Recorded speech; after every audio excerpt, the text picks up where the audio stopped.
यो ब्यागको कहानी चाहिँ एकदमै लामो छ होइन। कुनै दिन बसेर भन्छु म, जे होस् अहिले चाहिँ यति मात्र बुझौँ कि ल्यापटप जाने पनि आउला नि त, पछि यसमा अट्ने सानो ल्यापटप पनि आउला नि त। अब यस्तो छ, ब्याग एकदमै राम्रो छ होइन। अनि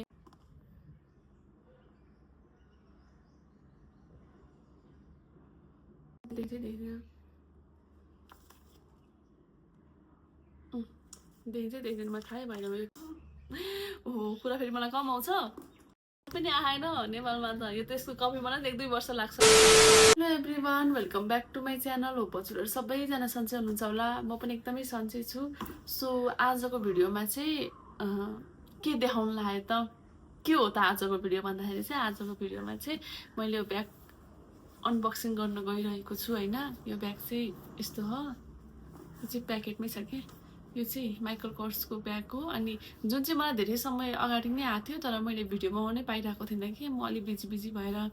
अनि यो ब्याग चाहिँ खासमा त्यो यस्तो बक्स हुन्छ नि, ठुलो बक्समा यसरी अनबक्सिङ गर्ने खालको बनाउने भनेर त्यसरी बक्ससँग पठाउने भनेको थिएँ। तर के प्रब्लम भयो भन्दाखेरि त्यसरी बक्ससँग पठाउँदाखेरि चाहिँ डाइमेन्सन धेरै जाने भएर अलिकति प्रब्लम भयो। त्यही भएर उसले मलाई चाहिँ डस्ट ब्यागमा पठाइदिएको छ। सो यो ब्यागसँगै अनबक्सिङ गरौँ है त होइन। अनि यो ब्याग चाहिँ मलाई मेडले पठाइदिनु भएको के एज अ गिफ्ट। अनि यो ब्याग खोलौँ है त अब कस्तो छ। म चाहिँ हेरिसकेँ कस्तो छ भनेर, त्यसले अब यहाँ देखाइदिन्छ नि कस्तो छ। सो ब्याग चाहिँ यस्तो छ होइन। ला कहाँ हुन्छ फेरि। सो ब्याग चाहिँ यस्तो हो, सानो चिटिक्क परेको छ होइन। यो ब्याग चाहिँ वाइट भन्ने कि अफ वाइट भन्ने, जे यसरी हेर्दा चाहिँ अफ वाइट कलरको छ। यो एकदमै राम्रो के सानो चिटिक्क छ। अनि यो चाहिँ यहाँ माइकल कोर्स भनेर लेखेको छ। अनि यहाँ सबै ब्राउन, कस्तो राम्रो के त्यो झट्ट हेर्दा पनि कस्तो आई क्याचिङ खालको छ नि त कलर पनि। अनि एकदमै राम्रो छ यो ब्याग चाहिँ। अनि यो ब्यागको सबैभन्दा राम्रो पक्ष चाहिँ कुन भयो भन्दाखेरि यो ब्याग चाहिँ क्याजुअल ड्रेससँग पनि जाने भयो होइन। अनि फर्मल ड्रेससँग पनि जाने भयो, पार्टी ड्रेससँग पनि जाने भयो कि। सो सबैको लागि चाहिँ एकदमै पर्फेक्ट ब्याग भनौँ न। अनि यो चाहिँ एकदमै राम्रो छ क्या। अनि यस्तो भित्रबाट चाहिँ कस्तो देखाउँछु है त म। भित्रपट्टि चाहिँ यस्तो हो क्या, लाइक भित्रपट्टि चाहिँ सिम्पल छ क्या, केही पनि छैन यस्तो हो। अनि यसको चाहिँ चेन छैन, यस्तो पिटिक्क गर्ने छ होइन। यस्तो हो ब्याग चाहिँ। अनि यसमा अघि मैले कार्ड देखाएको जस्तो ब्याग, यसको चाहिँ यहाँ कार्ड पनि आएको छ, माइकल कोर्सको कार्ड आएको छ होइन। सो कार्ड चाहिँ के हो म भोलि पढेर हेर्छु, पछि फुर्सदको बेला। सो ब्याग चाहिँ यस्तो हो। अब यसलाई चाहिँ म ह्यान्ड क्यारी गरेर बोकेर हिँड्छु भन्दा नि पाइयो। अनि यसको चाहिँ दुईवटा साइड छ कि एकदमै राम्रो। म त स्कुटरमा हिँड्छु नि त प्रायः, अनि त्यो ब्याग क्यारी गर्न गाह्रो हुन्छ नि त। अनि त्यही भएर यसको चाहिँ यसरी क्यारी गर्नु मिल्यो कि, यसरी साइड प्याक गरेर क्यारी गर्नु मिल्यो नि त। सो त्यो साइड एकदमै राम्रो छ, एकदमै जतन गरेर राख है यो ब्याग भन्नुभएको छ मलाई। अनि ब्याग चाहिँ यस्तो छ, ब्याग एकदमै राम्रो छ होइन। अनि यो ब्याग त कपी पनि आएन नेपालमा। अनि यो ब्याग बोकेर म हिँड्छु त। अनि अहिले अस्ति मलाई फोन गरेको थियो, किन ब्याग नबोक्या भनेर।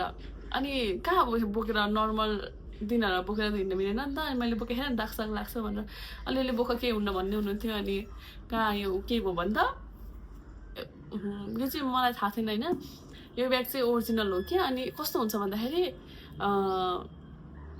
एकदमै लिमिटेड पिसहरू मात्र उनीहरूले लन्च गरेको हुन्छ नि। त्यो लिमिटेड पिसमा उसले ठ्याक्कै लिइदिइहालेको थियो। मलाई राम्रो देख्छ, राम्रो हुन्छ भनेर लिइदिएको रहेछ। अनि यसको त कपी पनि आएन नेपालमा त। यो त यसको कपी बनाउँदा 1-2 वर्ष लाग्छ। यसको मैले पुरै अनबक्सिङ गरेको भिडियो हालेर पोस्ट गरेँ भने भाइरल भयो भने बल्ल कपी हुन्छ। एकदमै राम्रो छ ब्याग चाहिँ। अब यो ब्याग चाहिँ अब मैले 10 वर्ष है 10 वर्ष होइन, यो त आमा यो त एकदमै महँगो पऱ्यो यो ब्याग होइन। त्यही भएर यो तुलले मलाई भन्छ तिम्रो त 3 पुस्ता जान्छ यो ब्याग, अलिकति कोरो त मात्र तिमीलाई मैले के गर्न जानेछु भन्नुभएको। सो एकदम जतन गरेर राख्नुपर्छ यो ब्याग। अनि जतिजनालाई मैले यो ब्याग देखाएको छु होइन, प्रायः कस्तो मिठो कलर भन्नुहुन्छ क्या। मिठो पनि मिठो खालको कलर, यो क्यामेरामा हेर्दा भन्दा नि यो रियलमा बोक्दाखेरि चाहिँ अझ राम्रो देख्छ क्या। अनि यो सानो चिटिक्क छ। अनि यसमा चाहिँ टिक्काको सामान पनि जान्छ, तर अलिकति प्रब्लम कहाँ यसमा चाहिँ ल्यापटप नजाने भयो क्या। अनि कामहरू गर्न चाहिँ गाह्रो हुन्छ। अनि अब ल्यापटप जाने पनि आउला नि त, पछि यसमा अट्ने सानो ल्यापटप पनि आउला नि त।